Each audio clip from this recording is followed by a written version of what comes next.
செல்வராகவன் அவர்களோ டேரக்டராக உங்களுக்கு தெரியும், அதுக்கப்புறம் ஆக்டராக தெரியும். பட் இவர் வந்து பார்த்தீங்கன்னா நிறைய படத்துக்கு பாட்டம் எழுதியிருக்காரு. இவர் எழுதின ஒரு டாப் 5 சாங்ஸை பற்றி தான் இந்த வீடியோவில் பார்க்க போகிறோம். 5th பிளேஸில் பார்க்க போகிற சாங் என்னன்னா, ஒன் சைட் லவர்ஸுக்காகவே எழுதின குட்டி படத்தில் வர இந்த சாங்.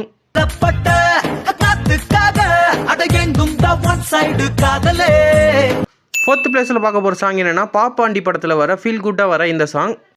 மலையில் மோதலாம், அந்த கடலில் சீரலாம், இந்த குழந்தை. 3rd பிளேஸில் பார்க்க போகிற சாங் என்னன்னா, நானே வருவேன் படத்தில் தனுஷ் அவர்களுக்கு மாசா எலிவேஷன் கொடுத்த இந்த சாங்.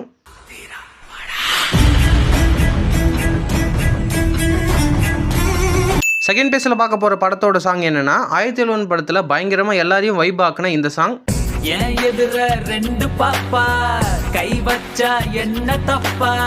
ஃபர்ஸ்ட் பிளேஸில் பார்க்க போகிற சாங் என்னன்னா, மயக்கம் என்ன படத்தில் வர ஒரு சூப்பரான வைப் தர இந்த சாங். போதும் மச்சா அடிடா.